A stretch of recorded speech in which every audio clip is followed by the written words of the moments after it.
5, 4, 3, 2. Bienvenidos sean todos ustedes a su lugar no tan seguro llamado El Rincón de las Pesadillas. Me presento, mi nombre es Jesús Hernández y como en cada entrega seré quien esté a cargo de dar lectura a todo tipo de libros de terror, de suspenso, de asesinos seriales, teorías conspiranoicas, psicología criminal, actividad paranormal y todo aquello escabroso a lo cual la mente humana tiene acceso. Muchísimas gracias por estar aquí, gracias por darse el tiempo de disfrutar de un excelente relato como lo es al que daremos lectura el día de hoy. Y bien, estamos ya en la recta final de la segunda temporada, por lo cual al menos de este libro nos han de quedar 3, a lo mucho 4 episodios. Posteriormente a ello me gustaría también que me dijeran qué libro les gustaría que leyéramos. Si bien tenemos Pesadillas y Alucinaciones 1 y 2, tenemos también El Bazar de los Malos Sueños, tenemos La Sangre Manda, en puerta también hay un par de libros de Lovecraft. Alguna otra sugerencia también es más que bien recibida. Como algunos ya lo saben, trato siempre de responder a la brevedad posible sus comentarios, sus interacciones, tanto en esta plataforma que es YouTube, como los que nos escuchan en Spotify y en Amazon Music. Bien, entonces vamos a pasar a definir o explicar un poquito, platicarles un poco de qué trata el relato del día de hoy. Como ya lo habíamos mencionado, iba a cerrar con 2 relatos que van ligados. En esta ocasión vamos a leer el relato titulado Los Misterios del Gusano. Este relato va ligado a un relato que está también en este libro, además que lleva en medio un libro considero que es también icónico de Stephen King. Entonces, esta es la historia previa a. En medio va El Misterio de Salem Slot, que posteriormente también a consideración de ustedes me dirán si lo leemos o seguimos con relatos cortos. Y posteriormente cerraríamos esta temporada con el relato de nombre Un trago de despedida, me parece. Este va a ser uno de 2 capítulos con esta historia. Entonces, ya sin tanta verborrea, ya sin tanto rollo, vamos a iniciar dando lectura a este penúltimo relato de la temporada. Pero antes, quisiera recordarles, como en cada ocasión, echar un vistazo a sus espaldas, pues las pesadillas se esconden en cualquier rincón. Iniciemos.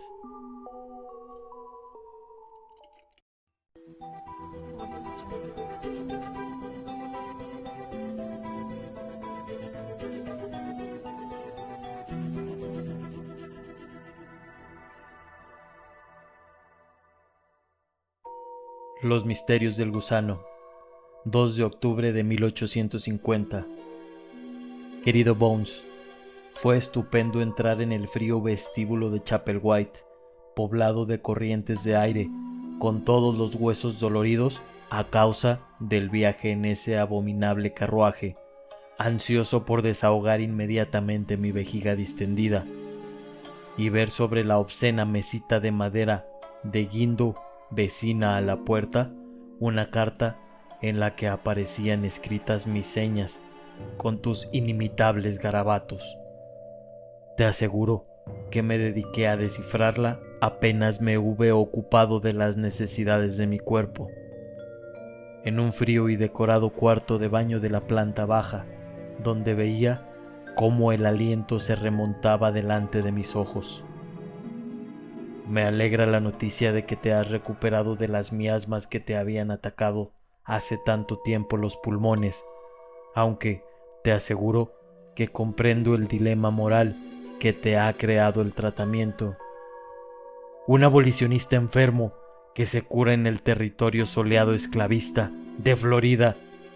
Pese a ello, Bones, este amigo que también ha marchado por el Valle de las Sombras, te pide que te cuides y que no vuelvas a Massachusetts hasta que el organismo te lo autorice.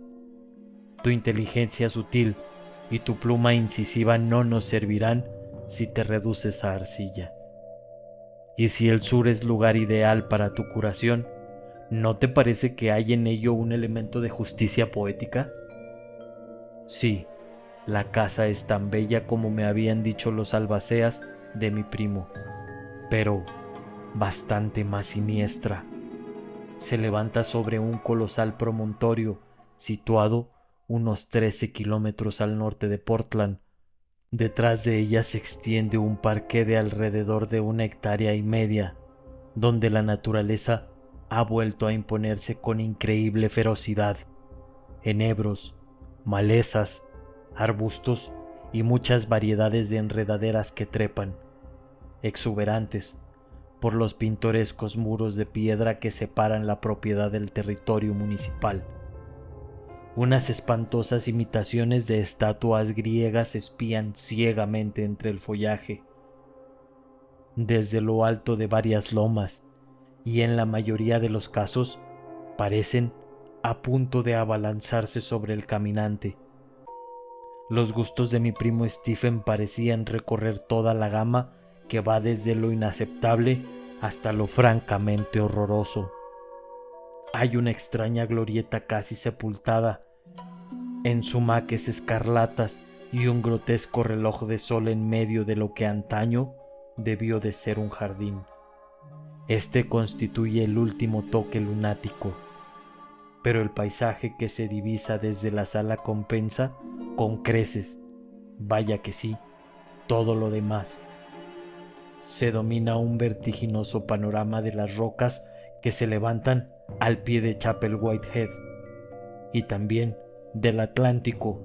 Un inmenso ventanal combado se abre sobre este espectáculo, y junto a él descansa un enorme escritorio inflado como un escuerzo. Será un buen lugar para dar comienzo a esa novela de la que te he hablado durante tanto tiempo. Sin duda, hasta hartarte.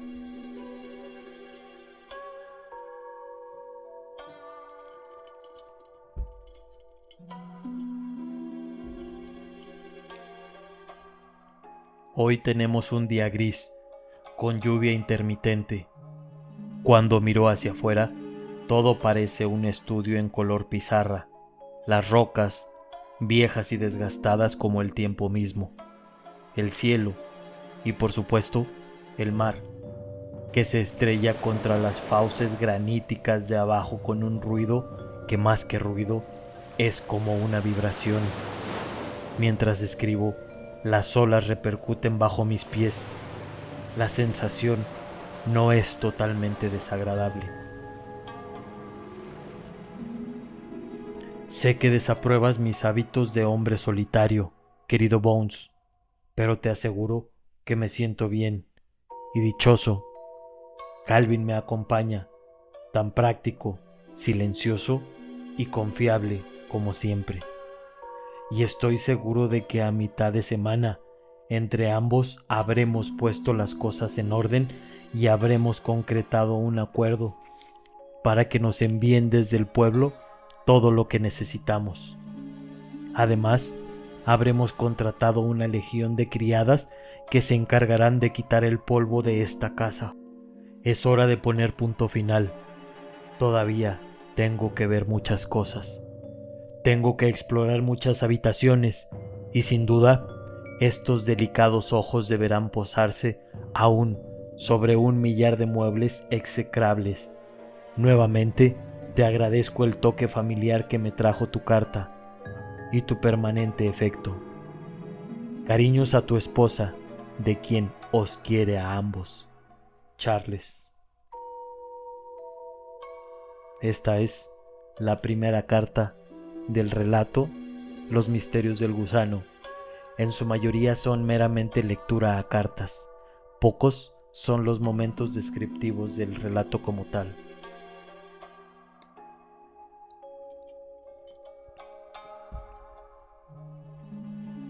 Querido Bones, ¿qué lugar tan extraño es este? Continúa maravillándome, lo mismo que la reacción de los habitantes de la aldea vecina ante mi presencia en la casa.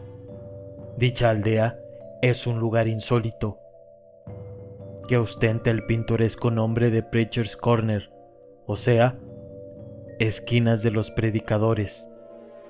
Fue ahí donde Calvin se aseguró el envío de las provisiones semanales.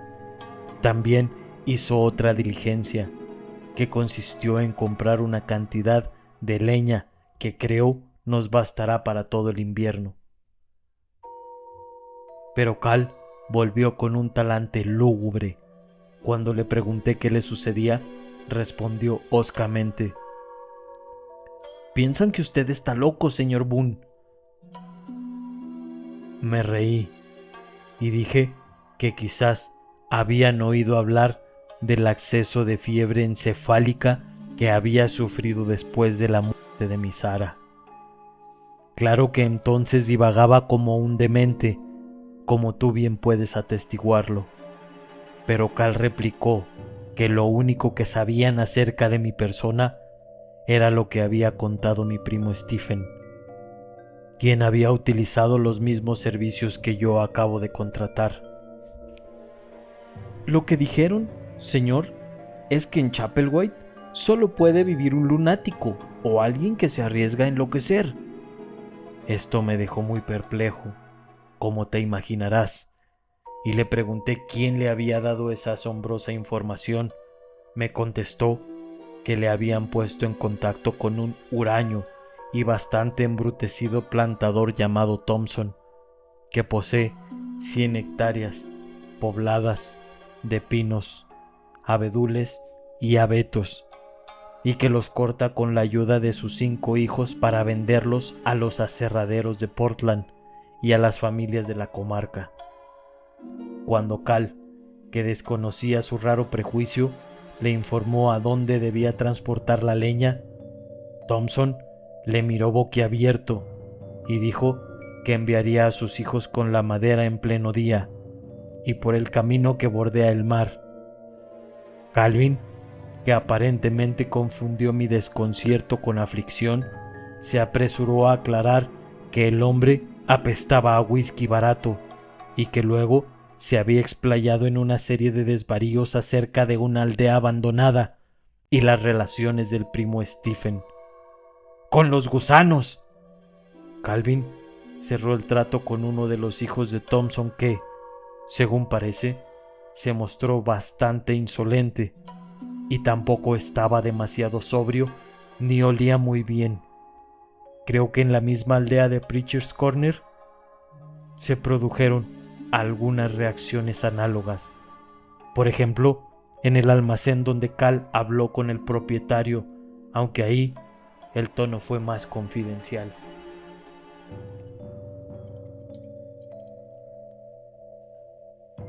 Nada de esto me ha inquietado mucho. Ya sabemos que a los rústicos les encanta enriquecer sus vidas con aires del escándalo y el mito, y supongo que el pobre Stephen y su rama de la familia fueron un blanco adecuado.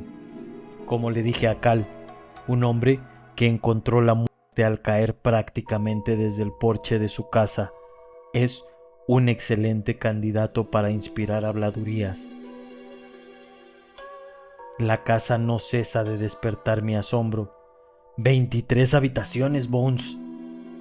Los paneles de madera que recubren la planta superior y la galería de cuadros están un poco mohosos, pero conservan su grosor.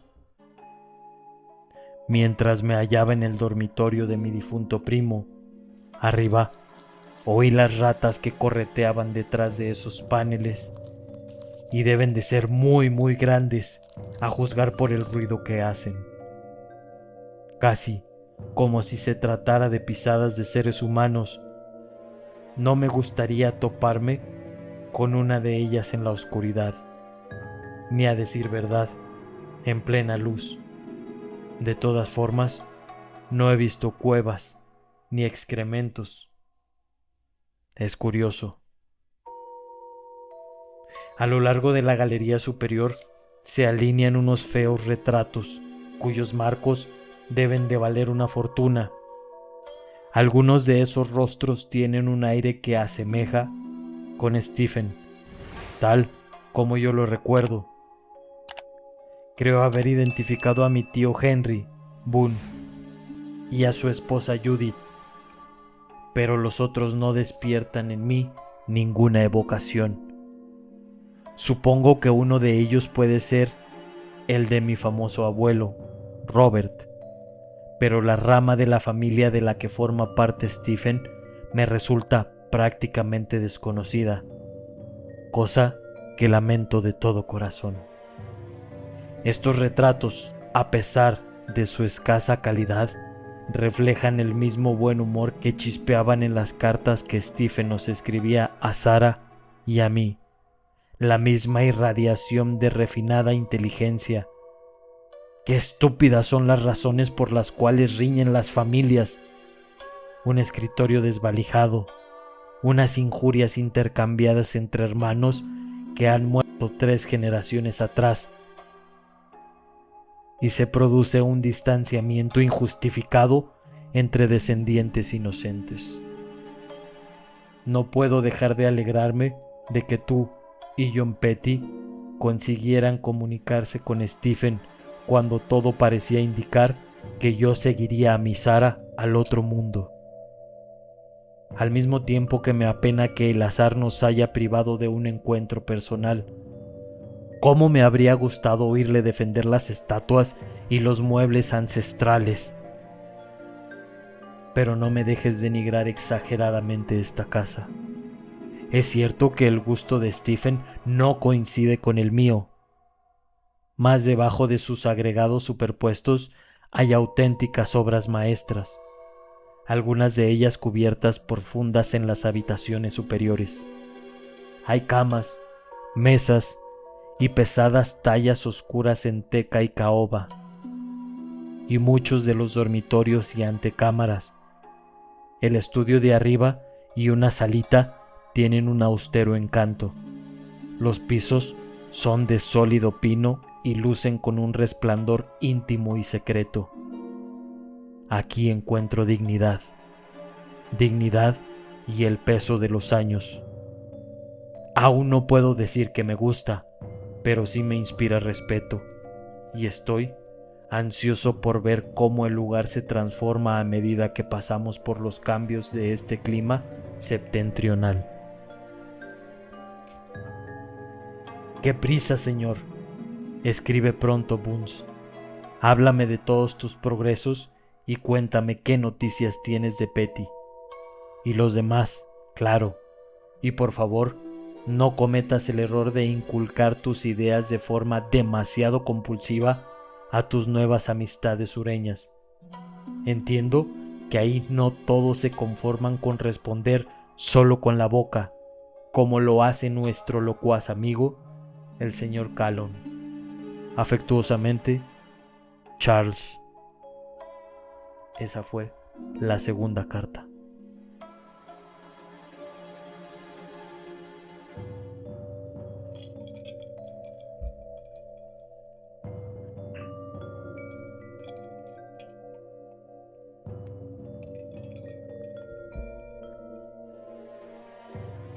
...16 de octubre de 1850...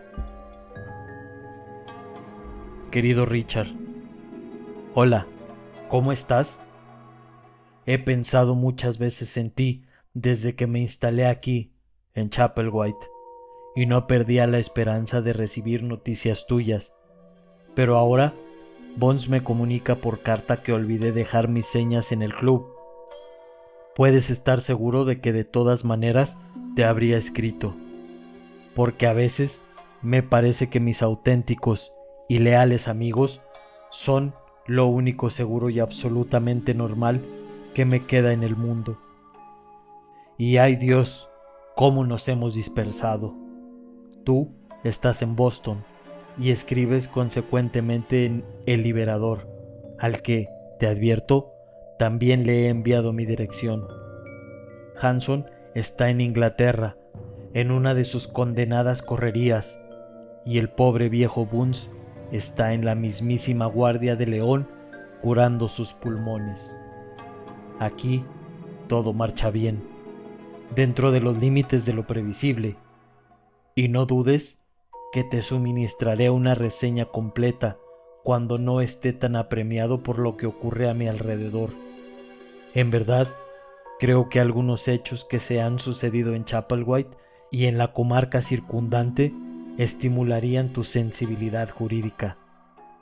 Pero entre tanto, debo pedirte un favor, si es que puedes dedicarme un poco de tiempo. ¿Recuerdas al historiador que me presentaste en la cena que organizó Clary para recaudar fondos para la causa? Creo que se llama Bigelow. Sea como fuere, comentó que su hobby consistía en reunir leyendas históricas sobre la región donde estoy viviendo. El favor que te pido, pues, es el siguiente. Puedes ponerte en contacto con él y preguntarle qué datos, testimonios folclóricos o rumores generales ha recogido, si es que ha recogido alguno, acerca de una pequeña aldea abandonada cuyo nombre es Jerusalem Slot, próxima al pueblo denominado Preacher's Corner, sobre el Royal River. Este río es tributario del Androscoggin y vierte sus aguas en él aproximadamente 18 kilómetros antes de su desembocadura en las cercanías de Chapelwaite. Me complacería mucho recibir esta información que, sobre todo, podría tener bastante importancia. Al releer esta carta, siento que he sido un poco parco contigo, Dick, y lo lamento sinceramente. Pero puedes estar seguro de que pronto seré más explícito, y hasta que llegue ese momento, les envío mis saludos más cordiales a tu esposa, a tus 2 maravillosos hijos y por supuesto a ti. Afectuosamente, Charles. Una carta más.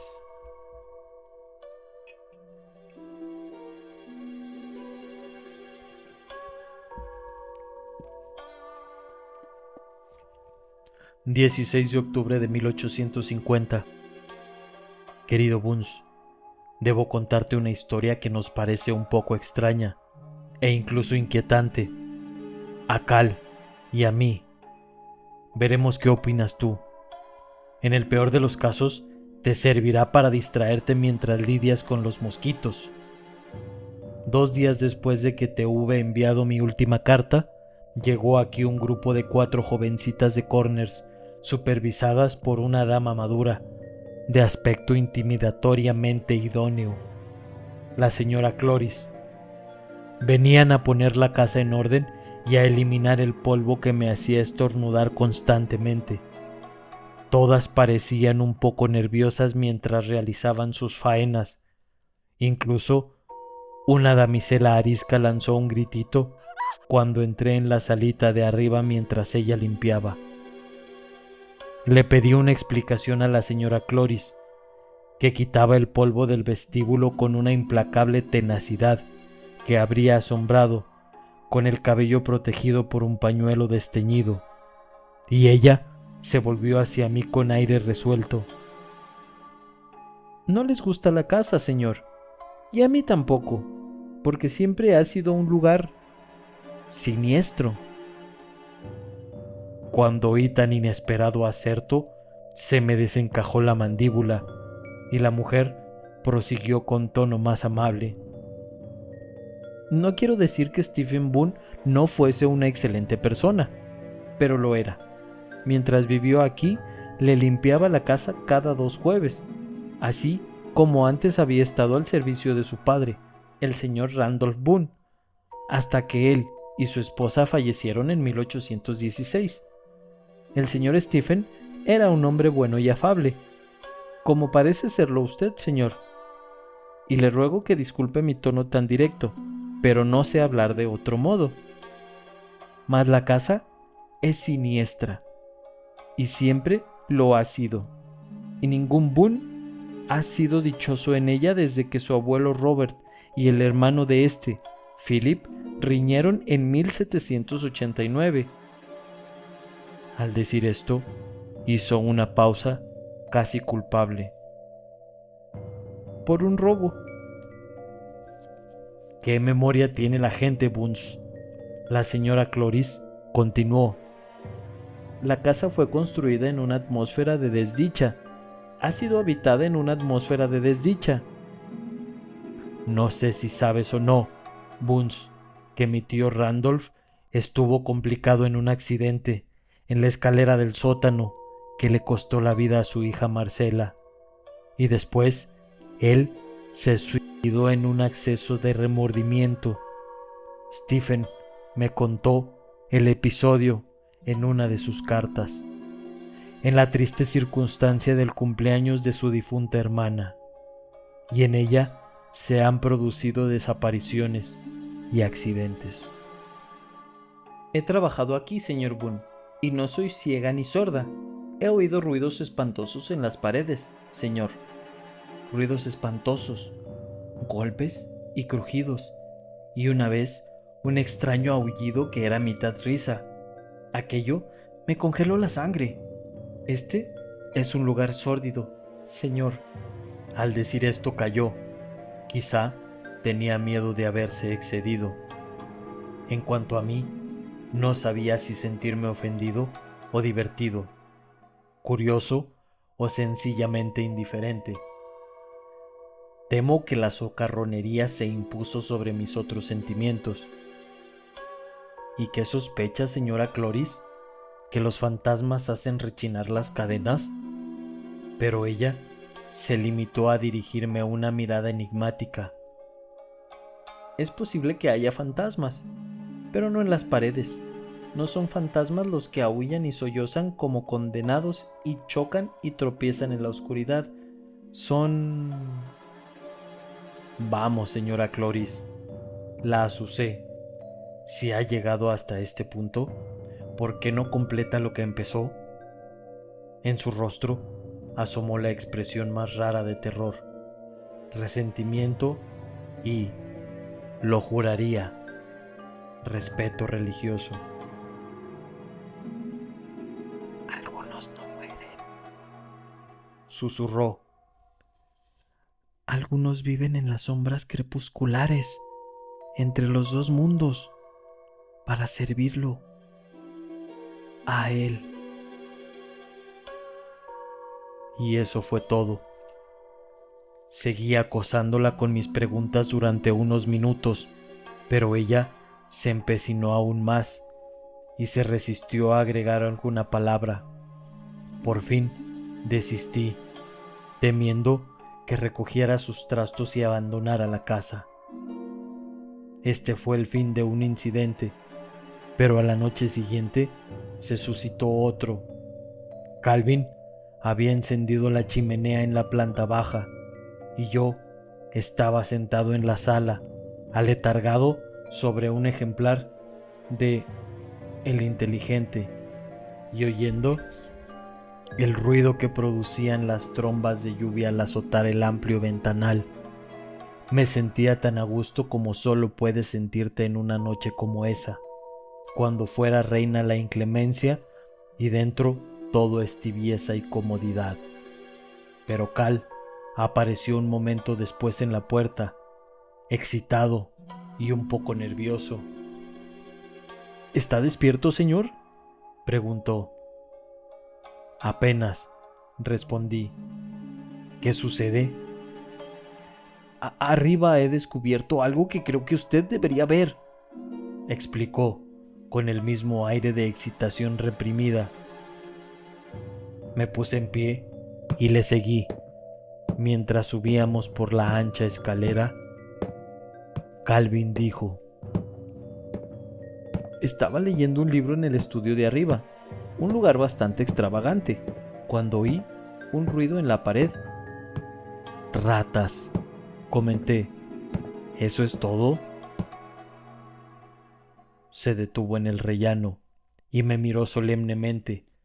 La lámpara que tenía en la mano proyectaba sombras estrafalarias y acechantes sobre las cortinas oscuras y sobre fragmentos de retratos que ahora parecían hacer muecas en lugar de sonreír.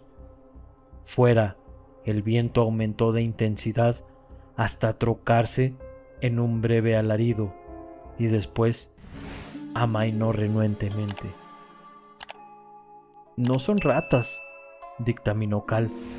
De detrás de los anaqueles brotaba una especie de ruido torpe y sordo, seguido por un gorgoteo horrible, señor, y algo arañaba la pared, como si tratara de salir, de echarse sobre mí. ¿Te imaginas mi sorpresa, Bones? Calvin no es propenso a las fantasías histéricas. Empecé a pensar que aquí hay un misterio, al fin y al cabo, y quizá un misterio realmente pasmoso. ¿Qué ocurrió después?, le pregunté. Habíamos reanudado la marcha por el pasillo y vi que la luz del estudio se derramaba sobre el piso de la galería. Lo miré con cierto sobresalto.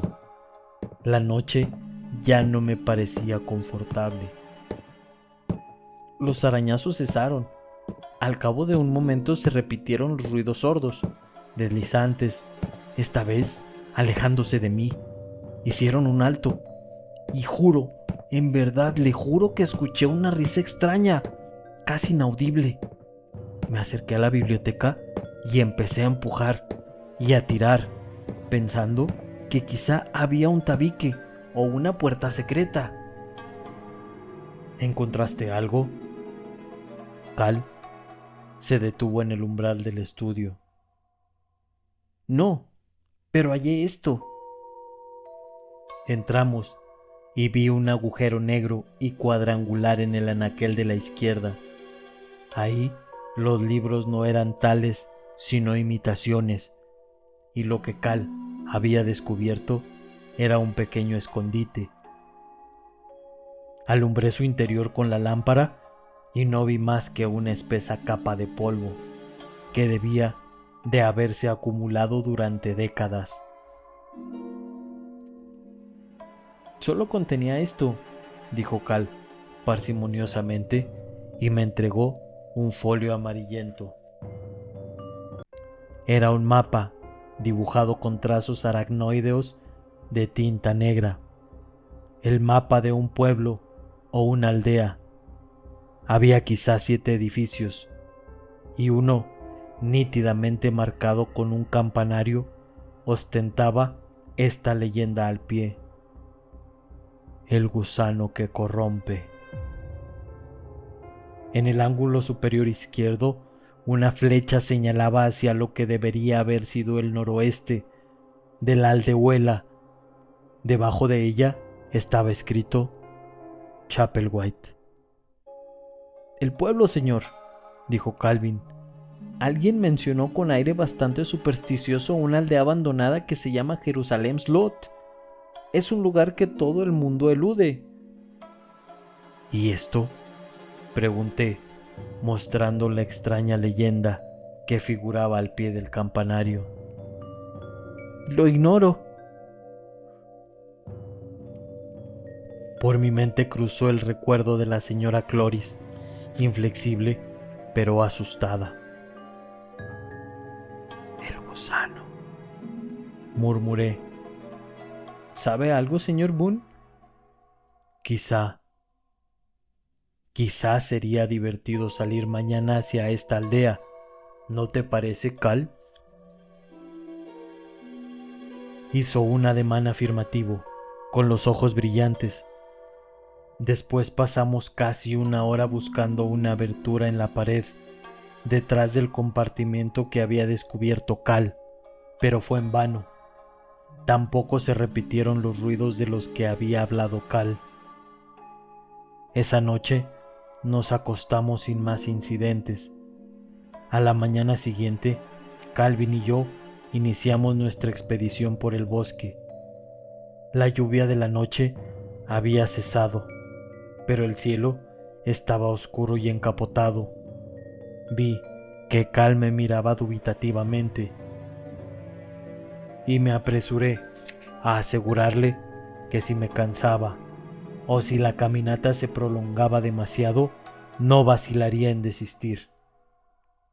Llevábamos con nosotros los víveres adecuados para un picnic, una excelente brújula, Bookwhite y, por supuesto, el singular y antiguo mapa de Jerusalem Slot. Era un día melancólico y mientras avanzábamos hacia el sur y el este por el espeso y tenebroso bosque de pinos, no oímos el gorjeo de ningún pájaro ni observamos el movimiento de ningún animal. El único ruido era el de nuestras pisadas y el rítmico romper de las olas contra los acantilados. El olor del mar, de una intensidad casi sobrenatural, nos acompañó constantemente. No habíamos recorrido más de 3 kilómetros cuando nos encontramos en un camino cubierto de vegetación, de esos que, según creo, reciben la denominación de estriberones. Seguía más o menos el mismo rumbo que nosotros y nos internamos por él. Acelerando el paso, hablábamos poco. La jornada estática y ominiosa pesaba sobre nuestro espíritu. Aproximadamente a las 11 oímos el ruido de un torrente. Los vestigios del camino torcieron de repente hacia la izquierda, y del otro lado del arroyuelo turbulento, gris, surgió, como una aparición, Jerusalem Slot. El arroyo tenía quizá 2,5 metros de ancho, y era atravesado por un puente para peatones cubierto de musgo.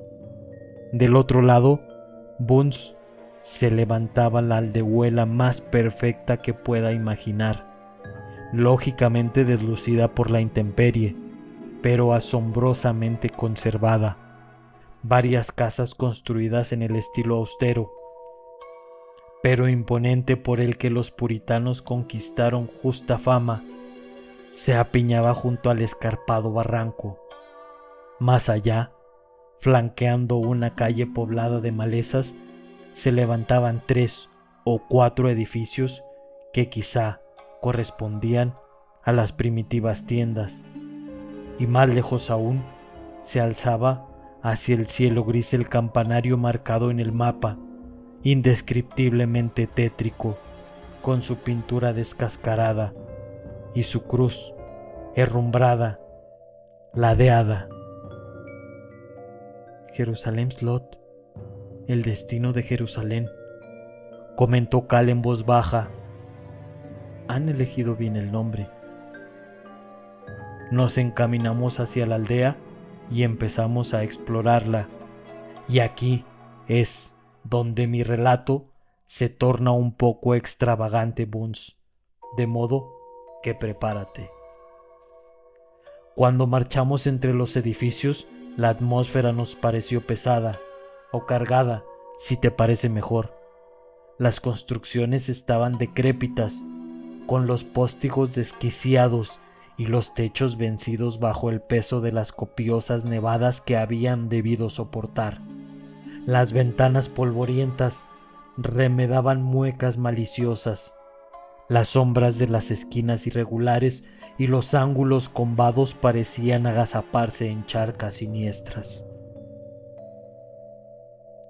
Primeramente visitamos una antigua taberna descalabrada, porque por algún motivo no nos pareció correcto invadir una de las casas donde la gente se había refugiado en busca de intimidad. Un viejo cartel, herrumbrado por los elementos y atravesado sobre la puerta astillada, anunciaba que esa había sido la Boar's Head Inn and Tavern. La puerta chirrió con gran estridencia sobre la única bisagra que le quedaba, y entramos en el recinto sombrío. El olor de descomposición y moho estaba volatilizado y era casi insoportable, y debajo de él parecía flotar otro aún más concentrado, un hedor viscoso, y su corrupción eran un tufo semejante al que podría desprenderse de ataúdes putrefactos o tumbas profanadas. Me llevé el pañuelo a la nariz y Cal hizo otro tanto. Inspeccionamos el local. Válgame Dios, señor, musitó Cal. No ha sido tocado jamás, dije, completando su frase. Y en verdad no lo había sido. Las mesas y las sillas estaban apostadas como centinelas espectrales, polvorientas, combadas por los cambios de temperatura que han hecho célebre el clima de Nueva Inglaterra, pero por lo demás en perfectas condiciones. Como si hubieran esperado durante décadas silenciosas y reiteradas que quienes se habían ido hacía mucho tiempo volvieran a entrar, pidiendo a gritos una jarra de cerveza o un vaso de aguardiente, para luego tomar los naipes y encender una pipa de arcilla. Junto al reglamento de la taberna había un espejito intacto. ¿Entiendes lo que quiero decir, Bones? Los niños son famosos por sus exploraciones y sus actos de vandalismo. No hay una sola casa embrujada que tenga las ventanas intactas, aunque corre el rumor de que está ocupada por seres macabros y feroces. No hay un solo cementerio tenebroso donde los jóvenes bromistas no hayan derribado por lo menos una lápida. Ciertamente debía de haber una veintena de gamberros de Preacher's Corners, que estaba a menos de 3 kilómetros de Jerusalem Slot, y sin embargo el espejo del tabernero, que debía de haber costado bastante, seguía intacto, lo mismo que otros elementos frágiles que exhumamos durante nuestros huroneos. Los únicos deterioros que se observaban en Jerusalem Slot habían sido causados por la naturaleza impersonal. La connotación era obvia. Jerusalem Slot ahuyentaba a la gente. ¿Pero por qué? Tengo una hipótesis, pero antes de atreverme siquiera a insinuarla, debo llegar a la inquietante conclusión de nuestra visita. Subimos a los aposentos y encontramos las camas tendidas, con las jofainas de peltre pulcramente depositadas junto a ellas. La cocina también estaba indemne, horrible, únicamente alterada por el polvo de los años y por ese horrible y ubicuo hedor de putrefacción. La taberna habría sido un paraíso para cualquier anticuario. El artefacto fabulosamente estrafalario de la cocina habría alcanzado, por sí solo, un precio exorbitante en una subasta de Boston. ¿Qué opinas, Cal?, pregunté, cuando volvimos a salir a la incierta luz del día. Creo que este es un mal asunto, señor Boone, respondió con su tono melancólico, y pienso que tendremos que ver más para saber más. Prestamos poca atención a los otros locales. Había una fonda con mohosos artículos de cuero, colgados de ganchos herrumbrados, una mercería, un almacén donde todavía se apilaban las tablas de roble y pino, una herrería. Mientras nos dirigíamos hacia la iglesia situada en el centro de la aldea, entramos en 2 casas, ambas de perfecto estilo puritano. Estaban llenas de objetos por los que un coleccionista habría dado su brazo, y además ambas estaban abandonadas e impregnadas de la misma pestilencia putrefacta. Ahí nada parecía vivir o moverse, excepto nosotros dos. No vimos insectos, ni pájaros, ni siquiera una telaraña teñida en el ángulo de una ventana. Solo polvo.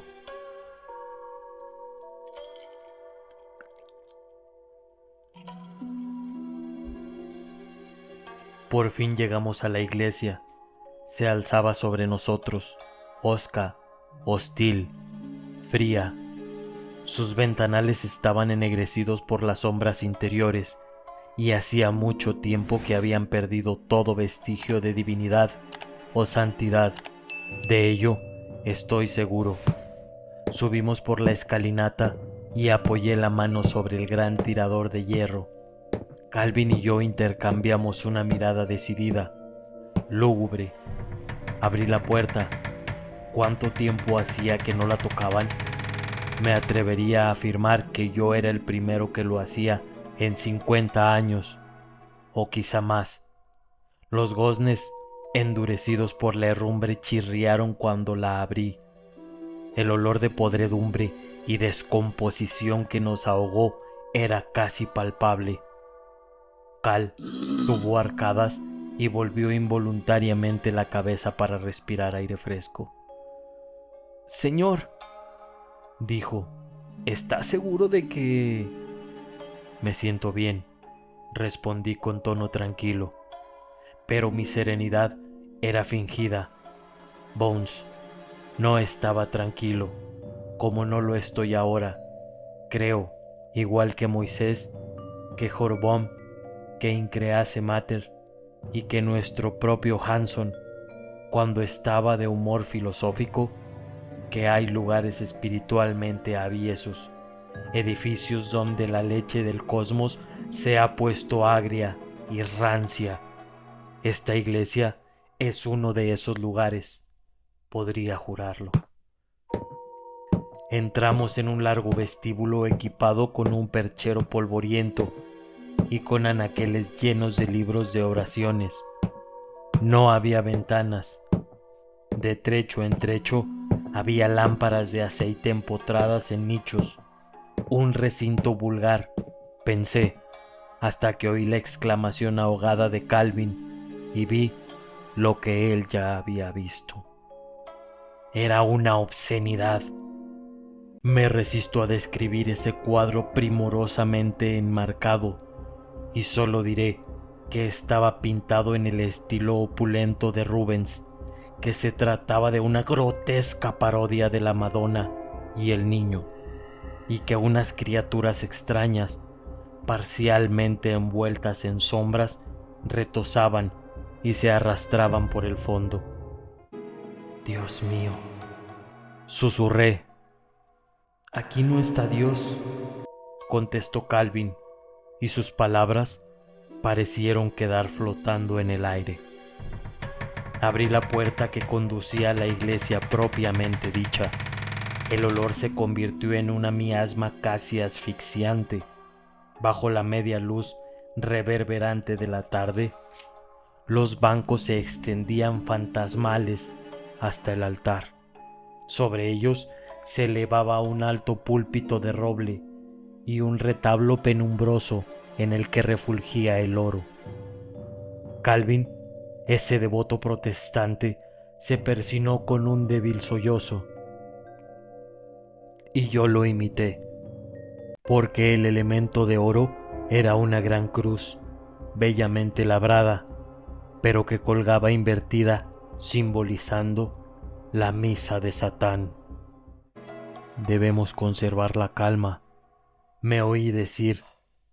«Debemos conservar la calma, Calvin. Debemos conservar la calma». Sin embargo, una sombra había aleteado sobre mi corazón y estaba más asustado que nunca lo había estado antes en mi vida. He marchado bajo el palio de la muerte y pensaba que no había ningún otro más negro, pero lo hay. Sí que lo hay. Avanzamos por la nave, oyendo el eco de las pisadas sobre nuestras cabezas y alrededor de nosotros. Las huellas de nuestro calzado quedaban marcadas sobre el polvo, y en el altar encontramos otros tenebrosos objetos de arte. Pero no quiero volver a pensar en ellos. Empecé a subir al púlpito. «No, señor Boone», exclamó súbitamente Cal. «Tengo miedo». Mas ya había llegado.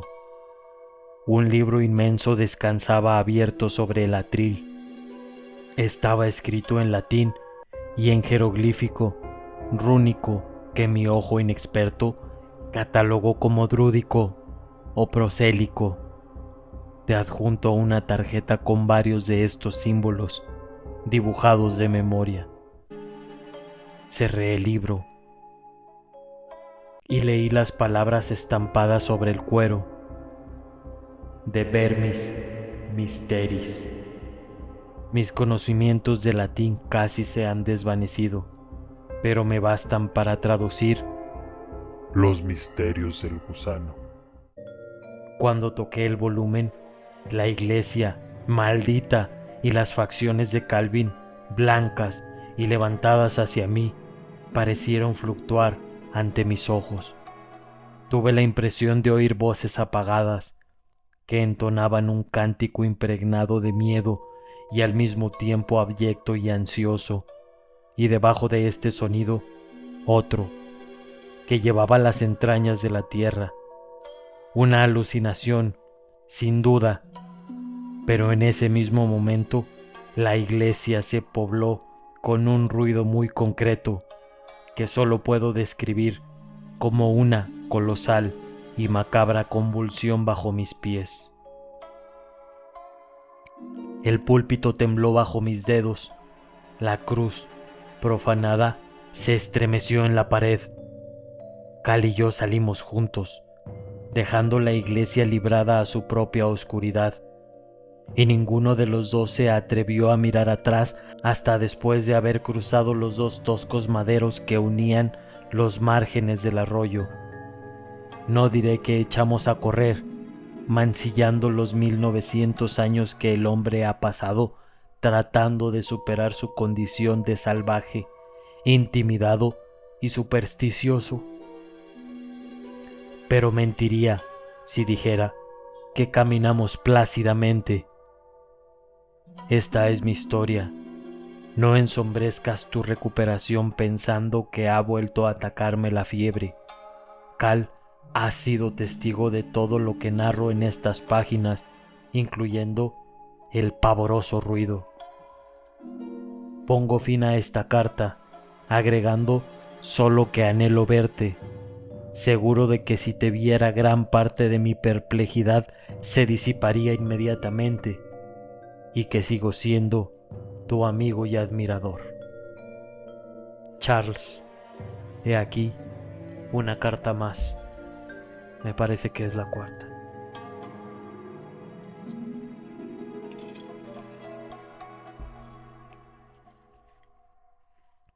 «17 de octubre de 1850. De mi mayor consideración, en la última edición de vuestro catálogo de artículos para el hogar, o sea, el que corresponde al verano de 1850, figura una sustancia llamada veneno para ratas.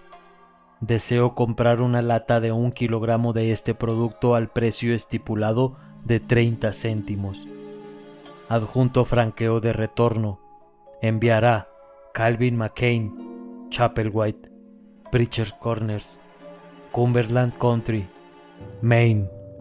Agradezco vuestra atención y os saludo muy atentamente. Calvin McCain».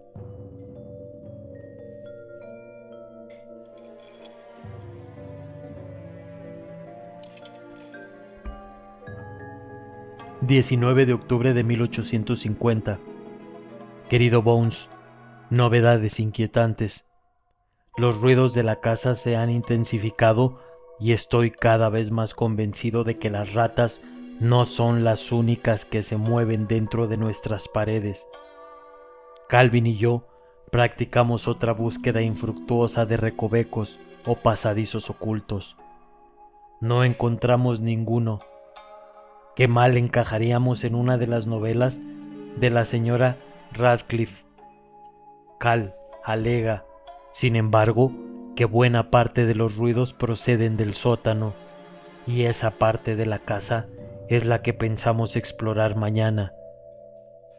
No me tranquiliza el saber que ahí es donde encontró su trágico final la hermana del primo Stephen. Entre paréntesis, Su retrato cuelga de la galería de arriba. Marcella Boone era una joven de triste belleza. Si el artista supo captar sus rasgos con fidelidad, y sé que nunca se casó. A veces pienso que la señora Cloris tenía razón y que esta es una casa siniestra. Ciertamente no ha traído más que desventuras a sus anteriores ocupantes. Pero debo agregar algo más acerca de la formidable señora Cloris, porque hoy estuve hablando otra vez con ella, puesto que la considero la persona más sensata de Corners de cuantas he conocido hasta ahora. La busqué esta tarde, después de una desagradable entrevista que describiré a continuación. Esta mañana deberían haber traído la leña, y cuando llegó y pasó el mediodía sin que apareciese la madera, resolví encaminarme hacia el pueblo en mi paseo cotidiano. Mi propósito era visitar a Thompson, el hombre con quien Cal había cerrado el trato. Este ha sido un hermoso día, impregnado por la incisiva frescura del otoño radiante, y cuando llegué a la propiedad de los Thompson, Cal, que se quedó en casa para seguir hurgando en la biblioteca del primo Stephen, me había descrito el itinerario preciso. Me sentía de mejor humor que en todos los días pasados, y estaba predispuesto para disculpar la tardanza del proveedor.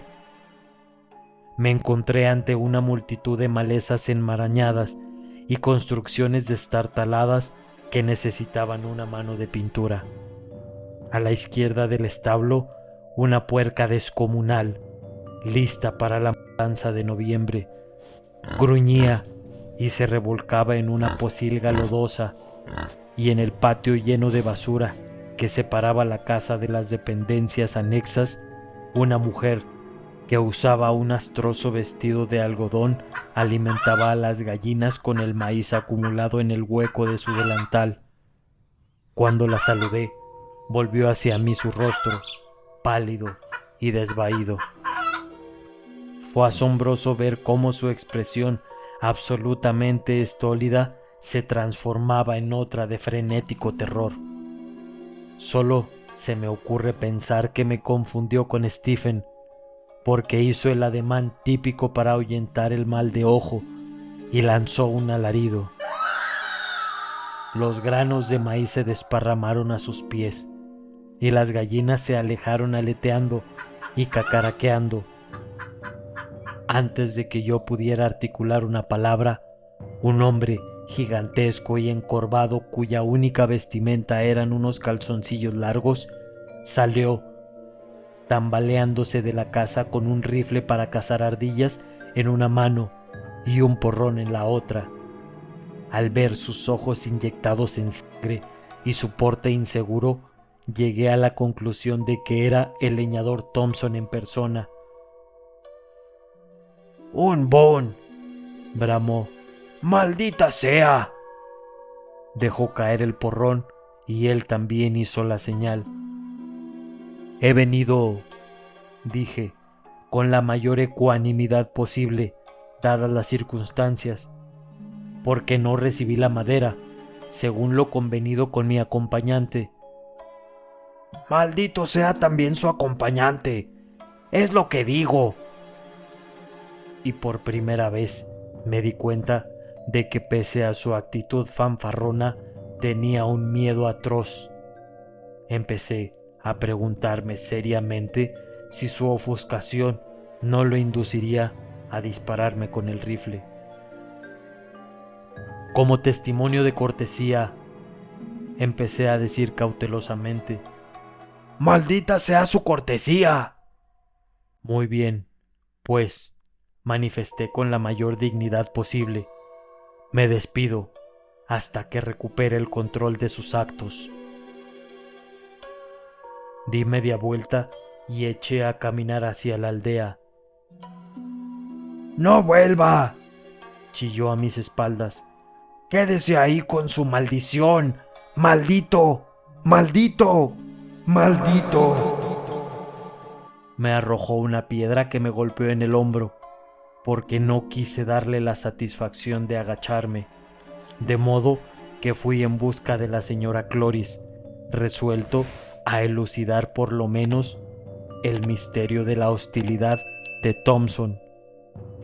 Es viuda y olvida tus condenados instintos de casamentero, Bones. Me lleva 15 años y yo no volveré a ver los 40. Y vive sola en una encantadora casita a orillas del mar. La encontré tendiendo su colada y pareció sinceramente complacida al verme. Esto me produjo un gran alivio. Es muy irritante que te traten como un paria sin ninguna justificación. Señor Boone, dijo con una mínima reverencia, si ha venido a pedirme que le lave la ropa, debo comunicarle que no hago ese trabajo después de septiembre. El reumatismo me hace sufrir tanto que a duras penas puedo lavar la mía. Ojalá fuera ese el motivo de mi visita. He venido a pedirle ayuda, señora Cloris. Quiero que me cuente todo lo que sabe acerca de Chapelwaite y Jerusalem Slot, y que me explique por qué la gente del lugar me mira con tanta desconfianza y miedo. ¿Jerusalem Slot? ¿De modo que también sabe eso? Sí, contesté. Visité el pueblo con mi acompañante hace 2 semanas. ¡Válgame Dios! Se puso pálida como la leche y trastabilló. Extendí la mano para sostenerla. Sus ojos gritaron espantosamente en las órbitas y por un momento me sentí seguro de que se iba a desmayar. Señora Cloris, discúlpeme si he dicho algo que... Entre, me interrumpió. Tiene que saberlo. Jesús, han vuelto los malos tiempos. No quiso pronunciar una palabra más hasta que terminó de preparar un té cargado en su cocina luminosa. Cuando la taza estuvo frente a mí, se quedó mirando el océano un rato, con expresión pensativa. Inevitablemente, sus ojos y los míos se dirigieron hacia el promontorio de Chapelwaite Head, donde la casa se alzaba sobre el mar. El amplio ventanal refulgía como un diamante al reflejar los rayos del sol poniente. El espectáculo era hermoso, pero producía una enigmática inquietud.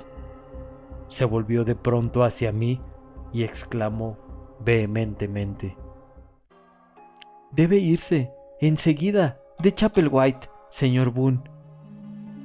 Quedé perplejo.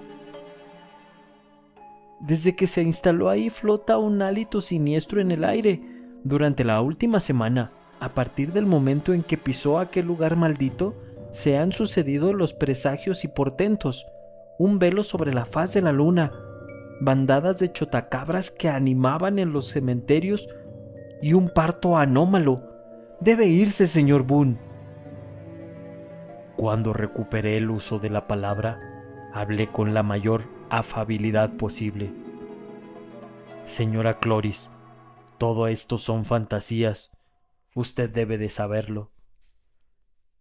¿Es una fantasía que Barbara Brown haya dado a luz un niño sin ojos? ¿O que Clifton Broken haya encontrado una huella lisa, aplastada, de 1,5 metros de ancho, más allá de Chapelwaite, donde todo se había marchitado y blanqueado? ¿Y usted dice que ha visitado Jerusalem Slot? ¿Puede afirmar sinceramente que no hay algo que sigue viviendo ahí? No atiné a contestar. Lo que había visto en esa iglesia inicua reapareció ante mis ojos. La mujer juntó sus manos nudosas en un esfuerzo por calmarse. Solo me he enterado de esas cosas porque las oí contar a mi madre, y antes a la madre de ella. ¿Usted conoce la historia de su familia en lo que concierne a Chapelwaite? Vagamente, respondí. La casa ha sido la morada del linaje de Philip Boone desde décadas de 1780. Su hermano Robert, mi abuelo, se instaló en Massachusetts después de una reyerta por papeles robados. Sé poco acerca del linaje de Philip, excepto que lo cubrió una sombra infausta, transmitida de generación en generación. Marcela murió en un accidente trágico y Stephen se mató en una caída. Stephen quiso que Chapelwaite se convirtiera en mi hogar y en el de los míos, y que así se enmendara la división de la familia. Nunca se enmendará, musitó ella. ¿Sabe algo acerca del altercado originario? A Robert Boone le sorprendieron en el momento en que registraba el escritorio de su hermano. Philip Boone estaba loco, afirmó la señora Cloris. Se dedicaba a un tráfico impío. Robert Boone intentó despojarle de una Biblia profana, escrita en las lenguas antiguas, latín, druídico y otras. Un libro infernal. The Vermis Mysteries, respingó como si la hubiera golpeado. ¿Lo conoce? Lo he visto. Lo he tocado. Nuevamente me pareció que estaba a punto de desmayarse. Se llevó una mano a la boca como si quisiera ahogar un grito. Sí, en Jerusalem Slot, sobre el púlpito de una iglesia corrompida y profanada. De modo que está aún ahí. Aún ahí. Se meció en su silla. Confiaba en que Dios, con su sabiduría, lo habría arrojado al foso del infierno. ¿Qué relación tuvo Philip Boone con Jerusalem Slot? Una relación de sangre, dijo la señora Cloris con tono lúgubre. Llevaba la marca de la bestia, aunque lucía las vestiduras del cordero, y el 31 de octubre de 1789, Philip Boone desapareció, junto con toda la población de esa condenada aldea. No agregó mucho más. En verdad, no parecía saber mucho más. Solo atinó a reiterar sus súplicas de que me fuera, argumentando algo sobre la sangre que llama a la sangre, y murmurando acerca de los que vigilan y los que montan guardia. A medida que se acercaba el crepúsculo pareció más agitada, y no menos, y para aplacarla, le prometí que prestaría seria atención a sus deseos. Marché de regreso a la casa entre sombras cada vez más largas y tétricas. Mi buen humor se había disipado por completo, y la cabeza me daba vueltas, poblada de dudas que aún me atormentaban. Cal me recibió con la noticia de que los ruidos de las paredes se han intensificado. Como yo mismo puedo atestiguarlo en este momento, procuro convencerme de que solo oigo ratas, pero enseguida veo el rostro aterrorizado y grave de la señora Cloris. La luna se ha levantado sobre el mar, tumefacta, redonda, roja como la sangre, y salpica el océano con un reflejo repulsivo. Mi pensamiento vuelve hacia aquella iglesia y... Aquí hay un renglón tachado. Pero tú no verás eso, Boons. Es demasiado demencial. Creo que es hora de que me vaya a dormir. No me olvido de ti. Saludos, Charles. El texto que sigue ha sido extraído del diario de bolsillo de Calvin MacLean. 20 de octubre de 1850. Esta mañana me tomé la libertad de forzar la cerradura que impide abrir el libro. Lo hice antes de que el señor Boone se levantara. Es inútil. Está todo el escrito en clave. Una clave sencilla, me parece. Quizá me resultará tan fácil descifrarla como forzar la cerradura. Estoy seguro de que se trata de un diario. La escritura tiene un asombroso parecido con la del señor Boone. ¿A quién puede pertenecer este volumen arrumbado en el rincón más oscuro de la biblioteca y con sus páginas herméticamente cerradas? Parece antiguo, pero ¿quién podría afirmarlo con certeza? El papel, ha estado bastante protegido de la influencia corruptora del aire. Más tarde me ocuparé de él, si tengo tiempo. El señor Boone está empeñado en explorar el sótano. Temo que estos fenómenos macabros sean nefastos para su salud aún inestable. Debo tratar de persuadirle, pero aquí viene.